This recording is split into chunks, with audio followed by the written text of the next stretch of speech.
Panasonic Award ke-18, kategori Host News and Information Talk Show, Karni Ilyas. Kategori Berita, Kabar Petang.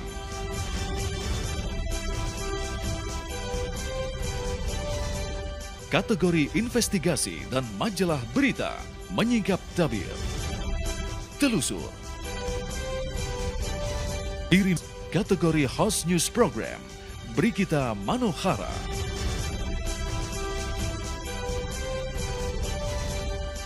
Kategori Special Event, Damai Indonesiaku. Kategori Talk Show Berita dan Informasi, Indonesia Lawyers Club. Apa kabar Indonesia Malam?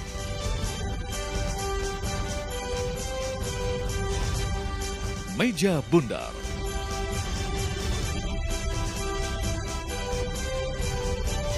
Kirim SMS dan Twitter Anda untuk TV One. Kita melihat kondisi angin ini kemungkinan kan mungkin esok hari juga seperti ini lagi. Nah, ini bagaimana skenario yang dilakukan ya nantinya? Skenario yang kami lakukan, kami seperti teori makan bubur. Jadi barang yang sudah terbakar kita lepas, kita dari pinggir melokalisir jangan sampai menjalar ke tempat lain. Jadi yang sudah terbakar kita lepas, kita menyisir dari pinggir menuju ke tengah. Jadi satu hari terakhir ini yang kita lihat di dalam itu adalah yang terakhir. Jadi kemarin siang, mohon maaf kalau keliru, itu di tengah di pakaian itu los pakaian itu baru kita temukan bahwa di situ juga masih ada bara yang ada beberapa titik. Jadi teori yang kami gunakan adalah menyisir yang di pinggir, kita menuju yang di tengah begitu. Baik, Mas Marsono, terima kasih atas informasinya. Ya. Ya, pemirsa, itulah salah satu sedikit dari penjelasan dari Pak Marsono. Bagaimanakah nanti pengendalian langsung jika memang masih ditemukan titik-titik api di sekitaran wilayah Pasar Johar, Semarang, Jawa Tengah ini. Untuk sementara itu yang dapat kami kabarkan, kami kembalikan ke Jakarta. Baik, terima kasih laporan Denny Swastika langsung dari Pasar Johar Baru, Semarang. Saya mau geser sedikit. Ini Rivi sudah bersama dengan narasumber kita yang tadinya mulai dari awal ya bersama kita ya. Tetapi karena memang macetnya Jakarta. Kita udah sounding terus loh, Jen. Iya. Dari awal ini sedianya Jenny Cortez akan bergabung gitu. Sama bapak-bapak yang tadi tuh, Jen. Oke, aku soalnya tadi di ojek. Di ojek? Di ojek. Tapi nggak becek ya? Nggak becek. Karena jalanan macet banget kan, jadi aku naik ojek untuk nyampe di sini. Oke. Anda yang mungkin nggak kenal Jenny Cortez, ya kenal apa sih? Siapa sih nggak kenal Jenny Cortez gitu loh? Film apa sih yang pernah dimainin, Jen? Film yang terakhir sih Pokun Roxy sama Air Terjun Pengantin. Tapi yang bakal tayang sekarang 15 Mei ini ada Paku. Tapi produksi Malaysia tayang di Indonesia. Produksi Malaysia tayang di Indonesia. Baik. Kalau bicara soal film ya, udah banyak nggak sih film? Banyak sih, ya? aku nggak mungkin sebutin, ada 15 film. Untuk dunia modeling masih jalan juga? Udah enggak. Sama sekali, pemotretan begitu udah enggak lagi? Udah enggak, terakhir 2011. Mungkin publik laki-laki terutama ya Rivi ya sudah sangat mengenal Jenny Cortez. Dulu kenal kan? Gue pasti Jenny Cortez kenal pasti. Kenal nggak? Normal. Normal. Kenal nggak diancam loh dia begitu kan? Kalau kita berbicara mengenai tadi kita sudah berbicara ya. Orang kenal Jenny. Sumber sebelumnya orang kenal Jenny seperti itu ya. Kasus yang marak terjadi dan yang kemarin terjadi pada saat hari Sabtu kemarin ketika menangkap seorang mucikari bersama dengan nama-nama artis yang memang dimilikinya untuk ditawarkan kepada para pengguna seperti itu. Jenny namanya dulu cukup akrab ya dengan dunia seperti itu ya, tapi pernah tidak ditawari oleh ada yang menawarkan misalnya dari sosok mucikari atau salah satu seseorang yang ingin menawarkan langsung pada Anda, pernah seperti itu? Kalau misalnya aku kan waktu zamannya model, kita kan sering fashion show. Fashion show kan kadang-kadang di klub, kadang-kadang di acara kayak big boss besar ngundang kita untuk fashion show. Kalau untuk kenalan, ya. Tapi semuanya tergantung dari kita sih. Kita mau nggak gitu. Biasanya mereka semacam habis kenalan terus diajak jalan atau bagaimana. Pernah ngejalanin yang seperti itu? Enggak. Jadi cukup kenalan di klub itu aja. Karena kan kita sebagai public figure kan nggak mungkin kalau kenalan sama orang terus kita nggak mau kan, nanti dibilang sombong. Aku sebatas kenalan, habis itu udah. Tapi kalau Siapa untuk sih yang ngajak kenal? ya, Kepo nih. Biasa pejabat tapi nggak pejabat. Kalau aku nggak kenal sama pejabat-pejabat. Aku yakin? Iya. Pejabat nggak dikenal. Aku nggak kenal sama mereka. Jadi nggak ada yang peranakan Jawa Batak, nggak ada. Oh iya, Jawa Batak. Jadi aku lebih ke ya kenalan sama pengusaha-pengusaha. Pengusaha-pengusaha. Oke. Berbicara mengenai kemarin ya, sudahlah tahulah nama-nama yang beredar seperti itu dengan inisial, termasuk inisial AA. Kenal nggak sih Jenny sama AA? Nanti dijawabnya. Sambil mikir-mikir, mungkin pernah ketemu atau lupa namanya. Biar mengingat, kita kasih waktu untuk mengingat dulu. Kita kembali saat lagi pemirsa.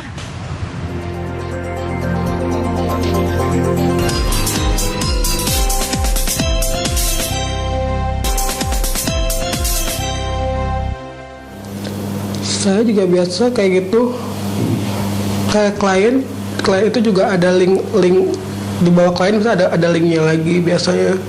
Saya nggak pernah punya klien sendiri, biasanya ada orang yang minta ke saya kayak gitu. Caranya gimana? Saya ketemu, janji tempat, gimana dengan tempat yang diselesaikan oleh klien yang mau, karena klien yang mau di sini ya saya telepon, datang teman saya, ya udah. Jadi ketemu di tempatnya ini, hotelnya ada syaratnya tertentu sih, apakah harus bintang 3, bintang 4 gitu? Karena kliennya ngomong pengen yang lebih privasi sebenarnya, jadi dia minta hotel yang bagus. Kita di restoran, ceweknya datang, saya kenalin ke teman saya yang meminta, kliennya turun, lalu jemput ceweknya, cewek naik, kliennya ngasih duit ke teman saya itu, teman saya ngasih uang ke saya. Oke, nah pelunasannya pada saat itu? Iya, saat itu. Dari setiap transaksi itu dapat keuntungannya berapa nih? Karena ini teman saya menjanjikannya, deal-dealannya dia menjanjikan, teman saya menjanjikan sekitar 20%. Biasa bukan berapa banyak sih, biasa saya punya teman karena tahu orang ini saya punya link, kadang-kadang dia meminta ke saya, kayak gitu. Nggak secara langsung, nggak terkait yang dibawa aku sih sebenarnya, dari teman-teman aja sebenarnya. Jadi mereka yang datangi langsung tuh? Iya, biasa melalui via BBM kayak ini gitu. Ini itunya tuh apa?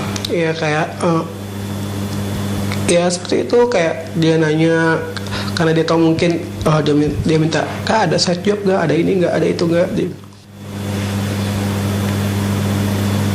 Kalau di kontak saya sih teman saya sebanyak sekitar 100 orang. 100? Ya itu campur-campur ke keluarga, temen, cowok, cewek. Itu di kontak BBM? Ya. Oke. Nah, dari 100 orang itu yang ngelihat itu semua artis semua apa gimana? Enggak semua artis. Jadi kalau misalnya saya dengar tadi itu adalah pengakuan dari sosok Era, ini 32 tahun. Jadi masih kelihatan bisa dikatakan muda seperti itu ya, Rify ya? Kenal RA, Jenny? Era tuh banjinya ya? Lah iya makanya. Saya nggak tahu Era ini siapa. Era itu aku nggak kenal sih. Tapi kan aku sempat baca di internet, inisialnya O ya. Ya nggak tahu sih. Kemarin aku baca soalnya di internet sebelum bintang tamu ini aku udah baca dulu. Dan inisialnya katanya aku rasa sih mungkin kalau dari gelagatnya sih kayak banci gitu sih ya. Makeup artist seperti itu? Mungkin makeup artist, mungkin asisten makeup artist atau asisten dia, aku nggak paham. Itu katanya 20%. Kayak honor shooting ya. Honor shooting kan potongan manajemen 20%, 25%. Oke. Tapi jawab dulu yang tadi deh. Kenal nggak sih sebenarnya? Kalau yang dikaitkan, walaupun yang bersangkutan masih menolak sampai saat ini ya. Kalau yang dikaitkan itu kan masih menolak ya. Cuma aku namanya DJ, kita saling kenal pasti, tapi kita nggak akrab. Dan kebetulan itu dulu satu manajemen sama aku. Aku boleh sebut nama manajemennya? Terserah, nggak apa-apa. Boleh. Dulu dia manajemennya bareng sama aku di level 9. Abis itu kan aku kontrak setahun selesai, aku sama manajemen baru sekarang. Karena memang dulu lebih menjual penampilan yang seksi kalau manajemen dulu dibandingkan musik. Oke. Tapi kalau sama manajemenku yang sekarang, kita memang jual musik, bukan jual body gitu. Jadi ya memang kenal sama dia, tapi kita nggak akrab, cuma kenal ya. Namanya satu manajemen dulu tahu. Kehidupan pribadinya? Nggak tahu. Ini jadi ngulik-ngulik jadi. Aku nggak tahu karena kita DJ di sana tuh ada berapa ya waktu itu, ada 5 DJ deh kalau nggak salah. Kan Jenny pasti bermedia sosial. Ya. Terus juga tadi katanya kan riset dulu ya sebelum hadir di sini. Iya. Aku riset dulu. Thank you. Kan beredar tuh ada sosok perempuan pakaiannya agak seksi gitu ya, di depannya meja kayak di kantor polisi lah. Iya. Tapi pakai kepucong begitu. Itu Kalau aku ada juga yang ketika nggak balik gitu loh lagi. Iya, aku lihat. Iya. Kalau aku lihat sih itu memang kayaknya di kantor polisi, Ya. karena kan aku sering ada problem terus ke kantor polisi ngadu apa gitu masalah aku. Tapi pas aku bener-bener perhatiin bajunya sama, terus juga Muka wajah. mukanya juga sama, kayak nggak mungkin kropan ya. Terus pas dia lagi jalan itu memang itu kayaknya kanan kiri dindingnya, terus pas tempat duduknya itu kayaknya kantor polisi sih. Oke. Dan itu Sepertinya begitu. Nanti saya nanti kena musuh lagi. Aduh. Tingkat keyakinan berapa persen? 100%. 80 aja deh. Oke, boleh kita review dikit nggak? Ini karena ada informasi dari Jenny, makanya kita agak sedikit lagi-lagi.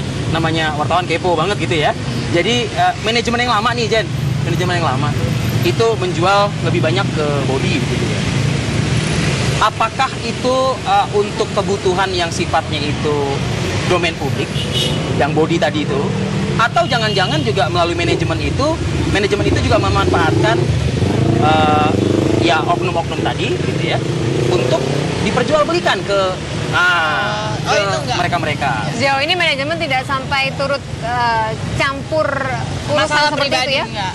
Jadi dulu sama manajemenku yang lama mereka selalu bilang gini, kalian mau bandel di luar manajemen setelah kerjaan DJ selesai. Maksudnya bandel tuh dalam arti kata mau pacaran atau mau kenalan sama siapa. Tapi itu gitu. disampaikan oleh pemilik manajemen gitu. Iya, bilang jadi kalau Asalkan untuk pekerjaan selama di manajemen harus profesional. harus profesional. Jadi ketika kita nge-DJ, ya kita memang nge-DJ aja, kita jual musik gitu kan dengan penampilan yang seksi waktu dulu ya. Dan memang bayaran honorer lebih besar karena kita penampilan lebih seksi. Berapa sih? Kepo lah. Kepo deh. Sekarang sih kita tanya berapa? Ya kalau yang pasti harganya nggak mungkin seharga yang di list itu ya? Yang di list itu gede banget karena kan jual yang lain ya. Kalau ini bandel aja. ya kalau aku nge-DJ di sana karena jual penampilan, tampil seksi, jual musik juga. Ya waktu itu harganya sih puluhan, tapi ya di atas masuk gue sebutin sih. Ya nggak apa-apa, nggak masalah juga gitu loh maksudnya. Kontinu aja begitu. Jadi ya? waktu kalau nge-DJ tuh 20 itu juta. berapa jam sih kerjaan untuk 1 jam DJ? setengah. 1 jam setengah. 1 jam Itu setengah juga Ya, tapi potongannya juga gede. Oh, apa aja potongannya? Potongan manajemen tuh 40% jatuhnya. Wow. Jadi Jadi take home pay-nya berapa tuh untuk masuk kantong? berapa ya? Pakai kalkulator dulu. Jadi 30 potongan, habis itu ada bayar soundman, bayar root Banyak lah ya pokoknya. Banyak lah. Jadi terima kita 60. Jenny. Kalau sekarang kan lebih kecil aku honornya. Oh Karena main film gitu ya? Enggak, karena aku tampilnya bukan seksi. Jadi nge-DJ aku bener-bener jual musik, bukan jual penampilan body gitu. Jadi ya harganya di bawah itu Jenny, sekarang. tentu masyarakat bertanya-tanya ya. Jenny ini mungkin kalau dibilang sinetron stripping, enggak. Terus juga muncul dari acara-acara reality show di semua media, khususnya televisi, jarang. Model itu juga mungkin sudah ya, ceritakan. masa lalu itu. Paling bintang tamu Bintang tamu sama oke punya lah, tapi itu program. kan, iya sekali-sekali begitu ya. Tapi juga ini kan saat ini kan lagi proses layar lebar ya. Aku udah layar lebar di Malaysia ada 2 film. Oke. Udah Masih produksi saat ini masih? udah selesai syuting filmnya. Tinggal tunggu tayang aja. Tinggal tunggu tayang. Artinya kan Jenny ini kan sekarang kan kalau masyarakat bertanya-tanya ya, penghasilannya berarti stop dong berarti kan gitu loh ibaratnya ya kan. Tapi kok bisa hidup dengan Siapa bilang aku banyak utang, banyak kredit. seriusan? Jangan curhat ke saya dong. Jadi apa yang orang lihat lihat tentang artis hidup mewah, glamor, itu nggak semuanya seperti itu. Contohnya aku ada program, satu program di TV swasta yang memang harus syutingnya di hutan. Ya lumayan lah buat bayar kreditan deh ya gitu. Terus dapat uang off-air DJ. Karena aku nyari kerjaan, cari uangnya bener-bener di DJ sama off-airnya, sama program aku yang satu itu. Paling bintang tamu kan sesekali. Ya penghasilannya nggak kan nyampe. banyak Ada jenis bisnis lain tidak yang dilakukan Jenny? Bisnis lain, aku ada rumah kontrakan, tapi nggak terlalu banyak. Bisnis yang ketemu orang nggak ada ya? Mengarah ini review pertanyaannya. Enggak, tapi kan banyak ya artis-artis itu yang kita ngeliat di Aku layar. cuma baru ada satu. Ya udah sih, nggak usah ngaku sih gitu. Enggak, tapi kan banyak artis ya. Banyak artis di layar juga jarang. Di panggung juga sekali-sekali. Sering. Enggak, misalnya Enggak, banyak ini ada orang. artis Oh, contoh. bukan aku ya, contoh. Tapi kalau muncul sekali muncul, waduh mobilnya mewah, Oh, iya. tasnya bermerek. Wajar nggak sih kalau kita timbul suatu kecurigaan? Wah, itu pendapatan dari mana ya? Mungkin dia punya pacar. Kalau mungkin punya pacarnya pengusaha, bisa aja dibeliin sama pacarnya. Anda percaya nggak sih yang bookingan sampai ke luar negeri, hotel bintang 5, pejabat dan lain-lain, Anda percaya? Ya Pasti dunia seperti kalau itu sih sesama- percaya. Ada ya? Ada Pernah yang mendengar? seperti itu. Langsung? Kalau untuk artisnya sendiri, maksudnya untuk syuting gitu ya, aku nggak pernah kenal langsung. Tapi kalau untuk kayak penyanyi dangdut atau lebih ke acara off-air, itu kita memang bisa kenal orang banyak di situ. Tapi kalau untuk syuting kan kita cuma ketemu kru, Ya. nggak ketemu siapa-siapa. Modusnya gimana sih, Jen? Modus apa ya? Artinya langsung kenalan di situ spot atau melalui orang lain seperti kayak RA gitu atau gimana sih gitu?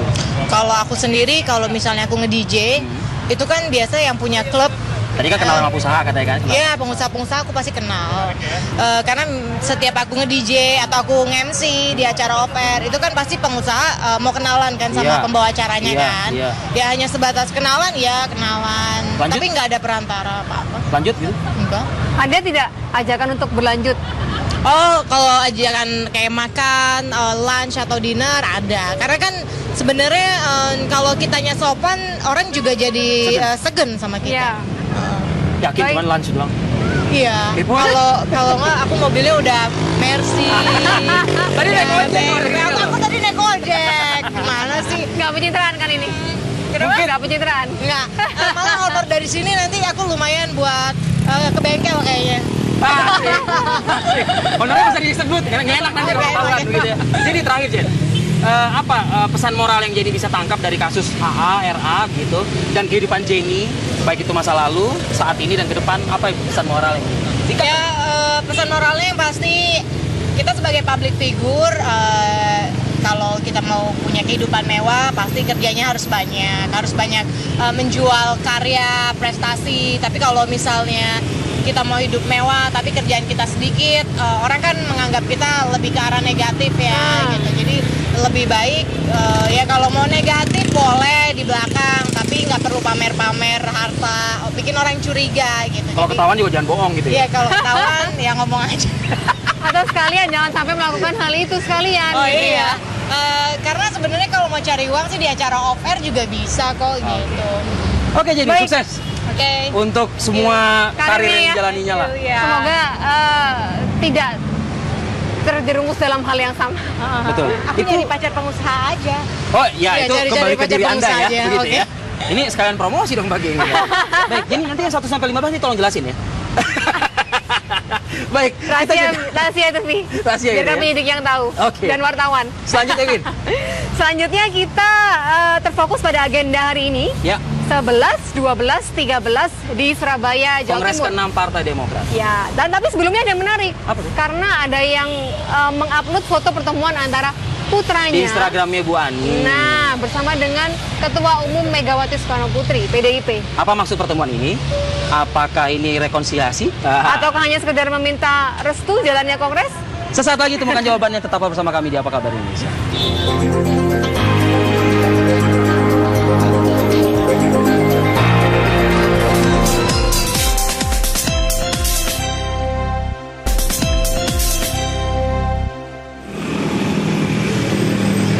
Petinggi Partai Demokrat melakukan pertemuan dengan Ketua Umum PDI Perjuangan Megawati Soekarnoputri di rumahnya di Jalan Teuku Umar, Jakarta Pusat pada Jumat siang lalu.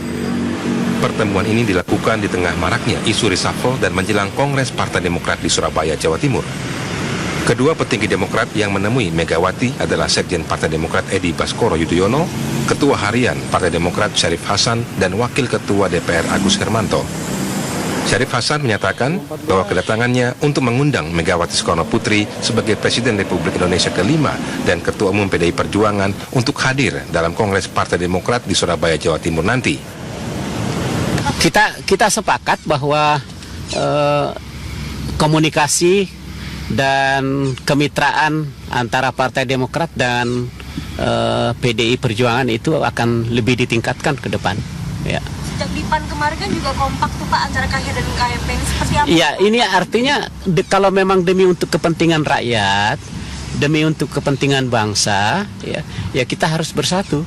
Ada pesan khusus dari Pak SBY mungkin Pak sebagai pemimpin? Namun pertemuan PDI Perjuangan dan Demokrat ini menarik karena dilakukan di tengah isu reshuffle kabinet kerja. Apalagi Syarif Hasan tidak menampik bahwa dalam pertemuan tersebut juga membahas mengenai kemitraan kedua partai politik. Kemitraan keduanya perlu dilakukan untuk kepentingan rakyat. Terima kasih Pak. Tim TV One mengabarkan.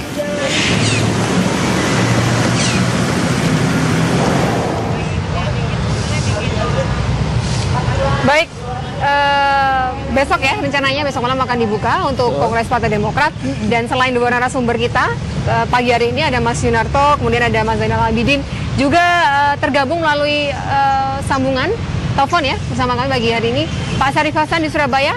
Assalamualaikum Pak Syarif. Assalamualaikum Mbak Winnie, gimana kabar?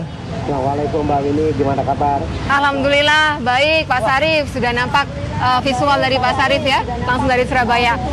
Pak Syarif, ini langsung saja Pak, terkait dengan pertemuan kemarin dengan Ibu Megawati, suasana sudah mulai cairkah? Selama ini kita akan melihat antara Partai Demokrat dan PDIP ini ya, kita tahu sendirilah. Bagaimana Pak Syarif? Bukan sudah cair, tetapi sangat cair.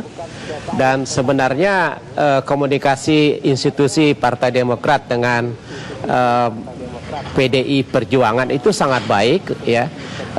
Sekalipun masih ada permasalahan yang perlu untuk ditingkatkan, sehingga secara keseluruhan dari hasil pertemuan kami dengan Ibu Megawati, Ketua Umum PDI Perjuangan, itu sangat luar biasa impresifnya, dan sambutannya juga, sehingga kami tentunya mengucapkan terima kasih kepada Ketua Umum PDI Perjuangan, dalam hal ini Ibu Megawati, atas penerimaannya dan kesediaannya untuk menghadiri Kongres Partai Demokrat. Dan beliau mengatakan karena kesibukannya juga sebagai Ketua Umum dan banyak agenda yang sudah ditetapkan, sehingga kalau beliau tidak bisa hadir, maka beliau akan mengutus utusannya dari salah satu fungsionaris DPP PDI Perjuangan. Kami juga berterima kasih karena kami banyak berbicara tentang banyak hal, dan tentunya intinya ini adalah baik untuk rakyat, baik untuk bangsa, manakala komunikasi PDI Perjuangan dengan Partai Demokrat dapat ditingkatkan ke depan. Intinya di situ, Mbak Feni. Pak Syarif. Intinya di situ, Mbak Feni. Ya, Pak Syarif, banyak tudingan, bukan tudingan sih, persepsi masyarakat begitu. Ini kabarnya Demokrat ini sengaja kulon-nuwon dulu ke Bu Mega begitu, karena kita tahu kan saat ini kan Demokrat pun juga belum satu suara begitu ya untuk mengkultuskan Pak Susilo Bambang Yudhoyono sebagai ketua umum gitu loh. Ada kekuatan-kekuatan yang ingin pembaharuan lah di tubuh Partai Demokrat. Nah, tujuannya adalah kenapa ketemu Bu Mega ini agar nanti tidak diperkarakan lah begitu ketika di Kementerian Hukum dan HAM-nya begitu, Pak Syarif. tidak ada pemikiran sampai ke sana, tetapi yang jelas PDI Perjuangan sekarang kan sebagai pemenang pemilu legislatif, dan tentu kemenangan itu patut untuk kita hargai, dan Partai Demokrat memiliki komitmen bahwa kita harus mendukung pemerintahan ini 5 tahun ke depan. Dan yang kedua, kita juga harus memberikan masukan ataupun kritikan yang sangat produktif apabila ada kebijakan-kebijakan pemerintah yang kami anggap tidak sesuai dengan rakyat.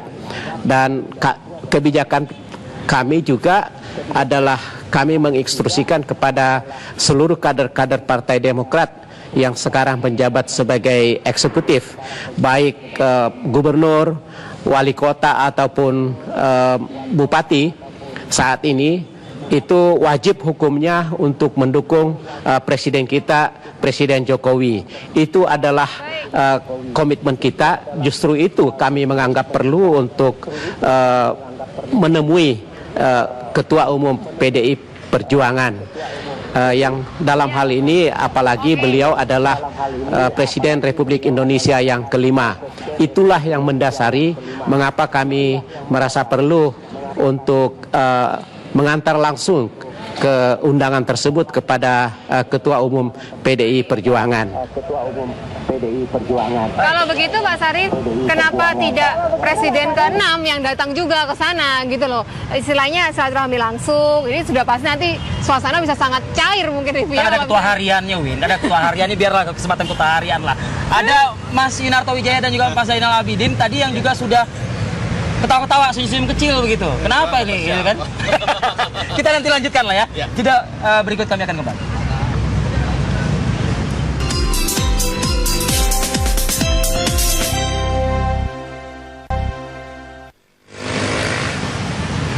Saya ke Mas Toto terlebih dahulu deh. Apa yang menjadi rangkaian selama ini sebelum Kongres sampai akhirnya tadi Ketua Harian Pak Sarif menjawab pertanyaan dari kami berdua. Anda bisa menganalisis bagaimana nih Kongres Partai Demokrat? Sebetulnya kalau upaya dari Pak SBY untuk melakukan komunikasi politik dengan Ibu Mega bukan pertama kali terjadi ya. Karena kalau kita coba baca hubungan Pak SBY dengan Ibu Mega ketika katakanlah dimulai renggang pada tahun 2004, memang Pak SBY yang mencoba proaktif. Ujung terakhir itu kan terjadi ketika bulan April 2014 lewat YouTube, Pak SBY sempat seperti mengeluarkan sebuah isyarat bahwa dia ingin berkomunikasi dengan Ibu Mega, dan saat itu kemudian diartikan pasca Pileg ada upaya mendekati PDIP untuk mendukung Pak Jokowi, dan kemudian memang tidak terbukti berhasil. Akhirnya PDIP Partai Demokrat mengambil posisi di tengah, tapi kita tahu juga hubungan dengan Pak Jokowi bisa dikatakan cukup baik lah. Pasca pemilihan tanggal 9 Juli langsung memanggil Pak Jokowi, lalu beberapa kali pertemuan secara pribadi. Dan menurut saya tidak mengagetkan kalau kemudian momentum ini dimanfaatkan untuk Pak SBY lagi-lagi mencoba mengajak Ibu Mega untuk berkomunikasi. Kenapa tidak langsung aja Pak SBY mengantarkan surat undangan ke Teguh Umar? Harusnya Pak Syarif Hasan tadi yang menjawab. Tapi apapun itu, saya tidak tahu, mungkin problemnya teknis atau persoalan psikologis. Entah itu berasal dari Pak SBY atau dari Ibu Meganya sampai kemudian Pak SBY tidak datang. Tapi yang mewakili kan sudah bisa kita lihat. Bukan dalam konteks struktur Partai Demokrat saja. Kalau Anda mengartikan 3 orang itu ya, Pak Syarif, kemudian satu ada Pak Syarif Hasan mewakili struktur jelas, ketua harian. Lalu kedua ada Ibas, selain mewakili pimpinan fraksi juga mewakili keluarga, anak langsung begitu ya. Yang ketiga kan juga ketika bicara Pak Agus Hermanto, selain mewakili pimpinan DPR juga mewakili keluarga. Artinya memang ada sesuatu yang lebih dari sekedar hubungan antara Partai Demokrat dengan PDIP, tapi juga hubungan antara personal Ibu Mega dengan Pak SBY yang kita tahu posisinya seorang negarawan dalam tanda kutip karena kedua-duanya adalah mantan presiden begitu. Nah ini yang bisa kita tangkap, motifnya apa? Nah ini yang menarik begitu. Kalau kita lihat sebetulnya secara psikologi politik, upaya untuk membangun proses rekonsiliasi belakangan ini memang sedang jadi tren. Kita bisa apresiasi apapun motifnya, tapi PAN kemarin kan juga memperlihatkan hal yang sama, bagaimana mengupayakan dan berhasil dan mendapatkan mungkin Partai Demokrat apresiasi. ingin mengulang momen seperti itu, Mas Tok. Ya, memang Partai Demokrat malah dari awal lebih dahulu memposisikan dirinya, saya bukan KMP dan KIH, saya partai penyeimbang, sehingga lebih mudah untuk melakukan proses-proses rekonsiliasi. Dari nada bicaranya sudah masuk mendukung ya. Mendukung. Nah, itu yang menarik. Motif kedua ada yang mengatakan kalau kemudian tadi TV One juga mengatakan ini berbarengan dengan isu mengenai reshuffle. Apakah mungkin ini dikaitkan dengan upaya untuk masuk dalam koalisi? Saya tidak tahu. Tetapi itu akan begini. Motif itu yang menurut saya akan menentukan penerimaan atau penolakan dari Ibu Mega. Kalau hanya sebatas simbolisasi menurut saya lebih mudah buat PDIP untuk ikut, tetapi kalau masuk ke wilayah kompromi politik termasuk reshuffle, saya pikir PDIP mungkin akan lebih berhati-hati. Pak Zainal, Anda melihat kehati-hatian Pak Sarif Hasan, Anda melihat tadi Pak Sarif Hasan bicara sangat berhati-hati. Sangat berhati-hati. Kenapa? Dan ini menunjukkan bahwa berhadapan dengan dua figur dan dua tokoh yang sangat besar di masyarakat Indonesia. Tentunya dua tokoh ini kan adalah mantan presiden sekaligus juga pimpinan tidak resmi seperti yang satu ini, tapi pimpinan partai yang cukup juga besar. Nah, ada pertanyaan yang cukup menarik kan, karena tadi Pak Sarif menunjukkan bahwa kelihatannya gitu kan, artinya beliau itu Bu Mega itu cukup sibuk dan seterusnya. Itu sebetulnya agak ragu juga. Nah, kenapa? Ini agak ragu untuk memastikan bahwa dia akan datang. Itu kelihatan begitu. Tapi itu bisa dipahami karena kalau kita bicara bahasa-bahasian kan boleh-boleh aja. Ya boleh saja. Itu boleh. Kan dari awal sudah disonding begitu. Jadi kayak nantinya kalau misalkan acara digelar, kalau tidak datang ya it's okay gitu loh. Nah, itu karena itu berkaitan dengan hitung-hitungan politiknya. Sekarang gini, kalau SBY mengundang Mega untuk datang, siapa yang paling diuntungkan dari situ? Nah, kelihatannya yang paling diuntungkan adalah jelas itu adalah Pak SBY. Kenapa? Karena ada beberapa hal. Pertama adalah kan justifikasi dari pimpinan partai besar bahwa ternyata kalau nanti misalnya dia terpilih ada suara bulat untuk memilih Pak SBY, aklamasi ya berarti betul juga. Kemudian berikutnya adalah ini berkaitan dengan semua partai besar itu seakan-akan diasosiasikan dengan figur-figur yang besar juga gitu. Dan ini yang disebut dengan tadi justifikasi itu loh, semuanya juga membenarkan dan terutama itu dari Ibu Megawati. Maksudnya Pak Zainal tuh kalau misalnya memang SBY menjadi ketua umum lagi dipercaya oleh kader-kadernya, ini artinya dia juga didukung oleh Bu Mega karena Bu Mega hadir. Pembenaran moral. Kenapa? Karena ini kan berkaitan dengan kan gini.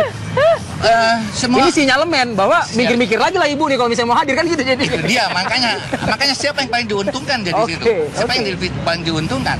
Dan karena selama ini Ibu Mega kan merasa bahwa kedekatan atau bahkan juga hubungan bahkan juga kerjasama dengan partai-partai lain tidak pernah menguntungkan gitu. Sering kita dengar misalnya bahwa ada menusuk dari belakang, ada penumpang gelap, itu kan menunjukkan bahwa selama ini nggak diuntungkan Mega itu gitu. Apakah memang analisa dari para pengamat ini benar adanya? Dijawab sama Pak Sarif kalau kayak gitu. Dijawab nanti sama Pak Sarif usai jeda berikut ini pemirsa.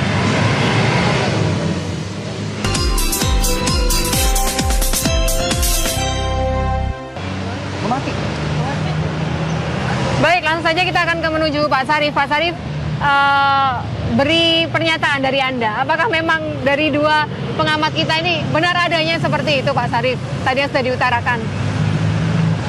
Ya, perlu saya ingin meluruskan dan menegaskan beberapa hal sehubungan dengan kaitan komentar dan analisa para pengamat saudara saya. Pertama bahwa hubungan komunikasi antara Partai Demokrat dengan PDI Perjuangan pada saat kami melakukan kunjungan ke kediaman Ketua Umum PDI Perjuangan tidak ada kaitannya dengan isu reshuffle. Yang kedua, kami beranggapan dan memiliki suatu pandangan bahwa manakala konstituen Partai Demokrat dan konstituen PDI Perjuangan dan khususnya hubungan antara kedua tokoh kita yaitu Ketua Umum Partai Demokrat Pak Susilo Bambang Yudhoyono dan Ketua Umum PDIP Perjuangan Ibu Megawati semakin baik, tentunya yang paling banyak diuntungkan dan yang paling sangat positif adalah keuntungan yang akan dinikmati oleh rakyat Indonesia, bangsa Indonesia. Karena apa? Dengan adanya silaturahmi dan komunikasi yang efektif tersebut akan berdampak positif terhadap politik Indonesia, dan kalau itu terjadi maka tentunya akan berdampak positif terhadap perkembangan pertumbuhan ekonomi kita, dan tentunya yang akan merasa diuntungkan dan akan menikmati semua ini adalah rakyat Indonesia. Itu yang menjadi komitmen kami. Lagi-lagi kami mengatakan ini adalah demi kepentingan bangsa dan rakyat yang kita cintai ini. Nah, yang ketiga, komunikasi yang baik secara institusi bisa dilakukan di lembaga legislatif.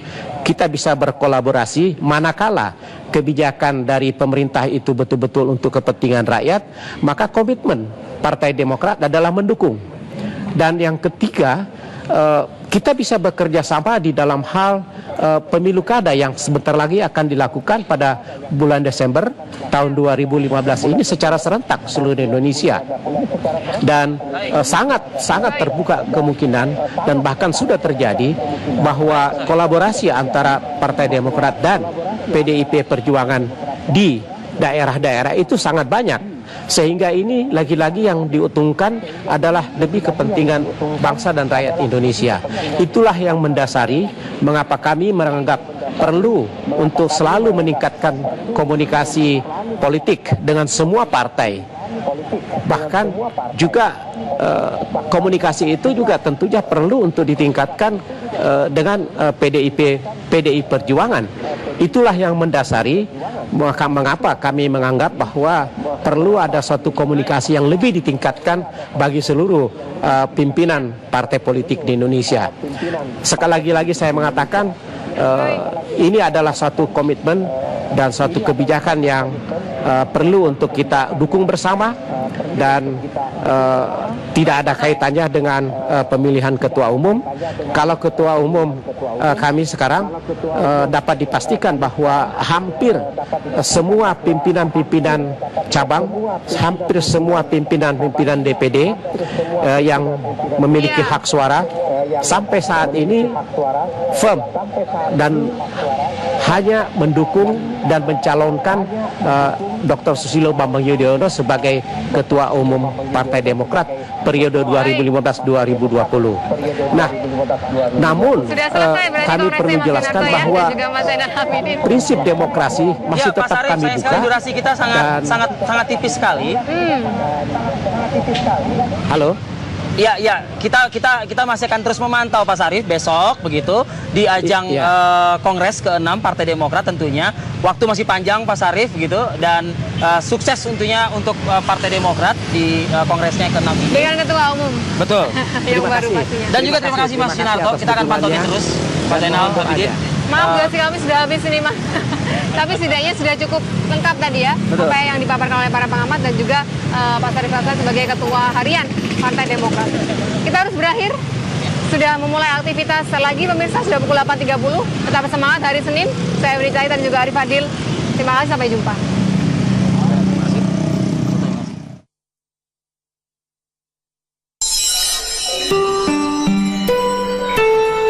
Panasonic Award ke-18, kategori Host News and Information Talk Show, Karni Ilyas.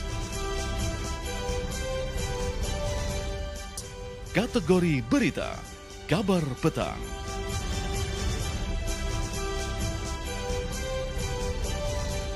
Kategori Investigasi dan Majalah Berita, Menyingkap Tabir. Telusur. Kirim kategori Host News Program, Brigita Manohara.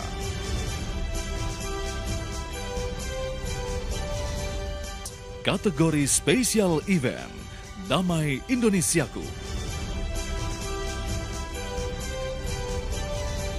Kategori Talk Show Berita dan Informasi, Indonesia Lawyers Club. Apa kabar Indonesia Malam?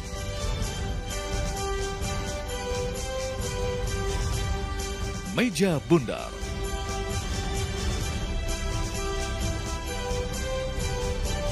Kirim SMS dan Twitter Anda untuk TV One.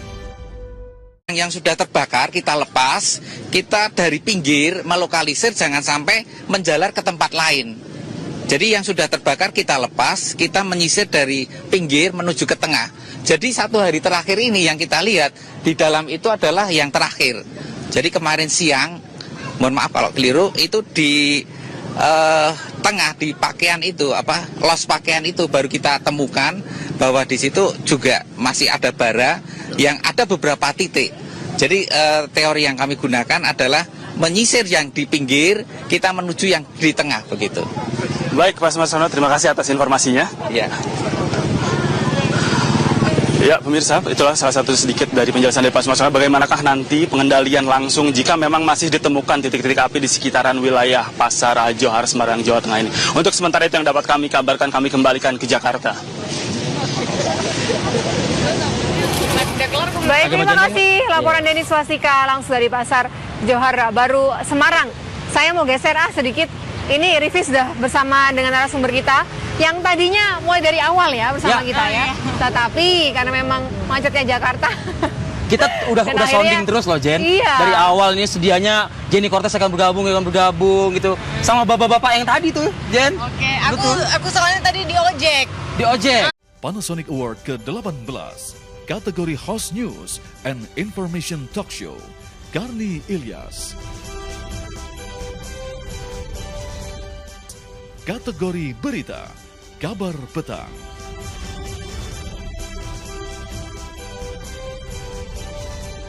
Kategori Investigasi dan Majalah Berita, Menyingkap Tabir. Telusur. Kirim kategori Host News Program, Brigita Manohara.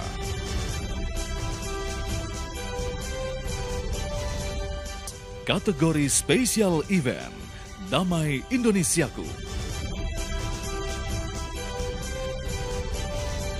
Kategori Talk Show Berita dan Informasi, Indonesia Lawyers Club. Apa kabar Indonesia Malam?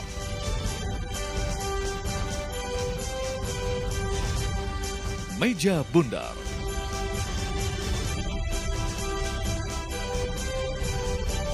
Kirim SMS dan Twitter Anda untuk TV One. Kita melihat kondisi angin ini, kemungkinan kan mungkin esok hari juga seperti ini lagi. Nah, ini bagaimana skenario yang dilakukan ya nantinya? Skenario yang kami lakukan, kami seperti teori makan bubur. Jadi barang ada yang menawarkan mungkin dari sosok mucikari atau salah satu seseorang yang ingin menawarkan langsung pada Anda, pernah seperti itu? Kalau misalnya aku kan waktu zamannya model, kita kan sering fashion show. Fashion show kan kadang-kadang di klub, kadang-kadang di acara kayak big boss besar ngundang kita untuk fashion show. Kalau untuk kenalan, ya. Tapi semuanya tergantung dari kita sih. Kita mau nggak gitu. Biasanya mereka semacam habis kenalan terus diajak jalan atau bagaimana. Pernah ngejalanin yang seperti itu? Enggak. Jadi cukup kenalan di klub itu aja. Karena kan kita sebagai public figure kan nggak mungkin kalau kenalan sama orang terus kita nggak mau kan, nanti dibilang sombong. Aku sebatas kenalan, habis itu udah. Tapi kalau siapa untuk sih yang ngajak kenal? Ya, kepo nih. Biasa pejabat aja nggak pejabat. Kalau aku nggak kenal sama pejabat-pejabat. Aku yakin? Iya. Pejabat nggak dikenal? Aku nggak kenal sama mereka. Jadi nggak ada yang peranakan Jawa Batak, nggak ada? Oh iya, Jawa Batak. Jadi aku lebih ke ya kenalan sama pengusaha-pengusaha. Pengusaha-pengusaha. Oke. Berbicara mengenai kemarin ya, sudahlah tahulah nama-nama yang beredar seperti itu dengan inisial, termasuk inisial AA. Kenal nggak sih Jenny sama AA? Nanti dijawabnya. Mikir-mikir, mungkin pernah ketemu atau lupa namanya. Biar mengingat, kita kasih waktu untuk mengingat dulu. Kita kembali saat lagi pemirsa.